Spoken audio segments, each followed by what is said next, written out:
So when I was 20 years old, I made probably one of the biggest financial decisions of my life. I bought a duplex, and looking back now, it completely changed the direction of my life. It wasn't perfect. It certainly was not easy, and honestly, there were plenty of times I wondered if I actually made the right decision getting into this. But today, I want to tell you exactly how I bought it, what it cost me, what went wrong, and whether I do it all over again. Hi, and welcome to my channel. My name is Shane Moynihan. I'm a local real estate agent and investor based out of Keene, New Hampshire. If you're looking to buy, sell, or invest in or around the area, feel free to reach out to me. And if you'd like to speak with me directly, feel free to go down below in the description where I have a link to my calendar. You can book a free 15 to 30 minute call. We'll go over what your real estate goals are and see if I can help you achieve those. But without further ado, let's get into how it went buying my first house, first duplex investment property at 20 years old. So before I bought the house, it's not like I was having this glamorous job. I was not making six figures.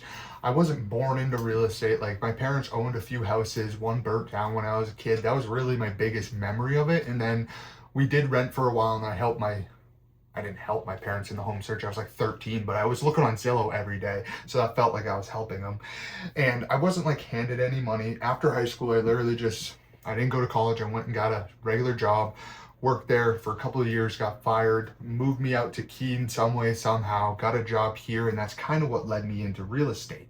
During that time, I was also picking up a lot of books. For some reason, after high school, I really got the drive to read. I don't know why. Wasn't really that much of a reader. Never liked English class. Not the goodest right there. Not the greatest writer in the world. I type a little too literal to what I speak.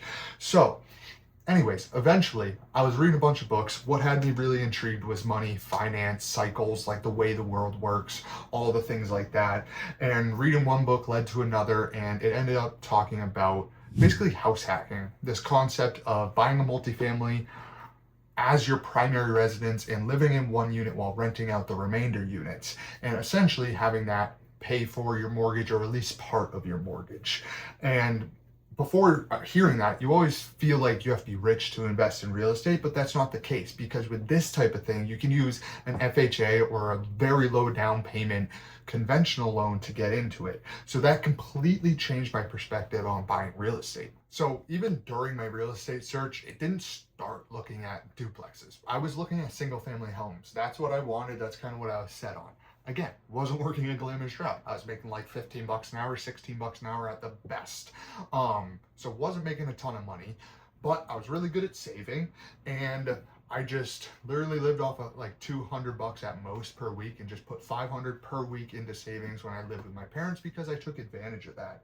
So with all that said, I wasn't making enough to really buy a single family. I think I got approved for like 150. And at the time, most houses in New Hampshire were about 250. So it wasn't really working out. Granted, it's not 550 like it is now, but it was still way higher than I was approved for. So I was like, well, what do I do with this? That's when I started learning about house hacking. I'm like, that sounds like a better route. And I kind of looked into that and got pre-approved for a duplex, because you can take part of the rent and apply it to essentially increase the amount that you can borrow from. So instead of like 150, I went to like 225, I think. And after a while, I finally found one. The market was completely different in Keene than it is now, but I bought my first house. The purchase price was $172,000. Now, it wasn't anything super special. It was pretty small. It's a pretty small square foot. I think it's about 1,500 square feet. But it had potential. And I'm like, this is what I'm looking for. They were month to month, so I was able to get the upstairs tenant out on the day of closing. They were literally moving out, so I could move in upstairs, and then I kept the tenant downstairs. And with this, during the closing costs, because I use an FHA, which is typical for first-time home buyers, it's a government-backed loan that only requires 3.5% down. So that was about $5,000 out of pocket, and that has been by far the best investment I've ever made. So when I actually lived there, this is where the magic happens, because the downstairs rented for about $1,400 a month. My mortgage payment was about $1,450 a month. So that meant I was living for about $50 a month while owning a house. I was just coming from paying rent at $1,700 to owning a house for $50 a month. That sounds crazy, right? So that meant my tenant was basically covering my entire mortgage. Yes, what I had was a lot smaller. It was 2 bedrooms. I had to deal with the maintenance. I had to deal with all this stuff, sharing walls, whatever it may be. It wasn't luxurious, but it allowed me to save, because every month, instead of paying $1,700 for rent, I was only paying $50 and saving that other portion. So that's where all this really, I guess, starts snowballing, is because you still have that, act like you have that expense, so you're saving your money, but no, you're not actually paying your monthly mortgage down. The tenants are paying it down for you. Smartest financial decision I ever made by far. Now, all that sounds great. Getting in for $5,000, only having $50 I have to put towards my mortgage payment, all that is awesome. But what I didn't expect, being a landlord at 20 years old can be kind of intimidating. Things break, tenants call you, you have to take initiative and do things because it's your building now. Like, you don't have someone to just go complain to. You're the person that has to take care of it now. And my first tenant, she was probably mid 50s, 60s, somewhere around there. I don't really know, not good with age. But being 20 and like having to go and be like, hi, I'm your new landlord, and like, this is what it is, this is a new lease and all that. It was just crazy. And then also on the other side of that is like, it wasn't perfect. So I did renovations in my unit, including things like flooring, paint, pretty simple stuff. I also did like bathroom drywall on a ceiling, but that was later down the road. So YouTube became my best friend because I was learning how to do all these things. And all these things really added not just to that one thing saving me money financially, because hiring all that stuff out just wasn't feasible. Like, yes, I was saving money on my mortgage, but like, I didn't have money to hire all this stuff out to get worked on. I was going to figure it out. And looking back, it saved me thousands of dollars. I've done this on 3 different houses. No, I don't do the cleanest work, but it does, and it works, and it's enough to like get by. And when it's actual things that need work on, I hire it out. I've also hit the point where I don't necessarily want to do all this stuff myself, so I hire stuff out now because I'm at a different point in my life. And yes, I can do it, but I don't do it the cleanest, so I'd rather a professional do it and have it look a little bit better for everyone, you know? So fast forward today, this duplex has really been mind-blowing financially. It has appreciated significantly, probably worth double what I paid for it. So I built a ton of equity. The rents have increased. This thing cash flows really well. Granted, I put a porch on it last year, so that kind of deleted the last couple of years of cash flow, but that's okay. That's how these things work. The mortgage is still getting paid down. So it's down a decent amount, and I technically haven't paid any of that because I've had the property rented out. So all this has been one of the better financial decisions I've made, but more importantly, it gave me confidence in real estate, because after buying that, real estate didn't feel impossible. So I bought another house after that, and I helped my fiance buy a house that I'm living in right now with her last year.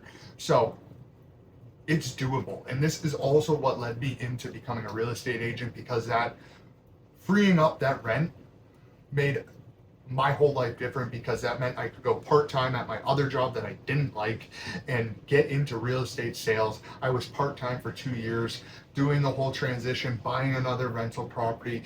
Once I got that second rental property, I made a deal with myself. I was quitting that job the day I closed, and I did, and I've been full-time real estate ever since. So it has really been life-changing, and people ask me all the time, would you buy that duplex again today? And absolutely. The answer is flat out absolutely. I wish I bought more back then, because of course prices have went up dramatically, but that's the thing. The numbers are different nowadays. Interest rates are higher. Prices are different. They're higher, but rents are also higher. The strategy still works. Yes, you might not get as smoking a deal as I did, so don't necessarily think you're going to be able to live for free, but understand, even if your mortgage is $2,500 and you're collecting $1,800, that's way better than paying $700. Is way better than $2,500. So that's the way you got to look at it, and you're saving the difference, and they're paying down your mortgage with you. So this definitely is not for everyone. You have to make some sacrifices. You have to be okay with apartment living. Now, of course, around Keene, a lot of them are old houses turned into single family, or single families turned into duplexes. So some of them still have a feel of a single family. Like the one we're in now has an ADU off the back. So it's essentially a single family. But you do have to make some sacrifice and understand you're the one that has to fix things.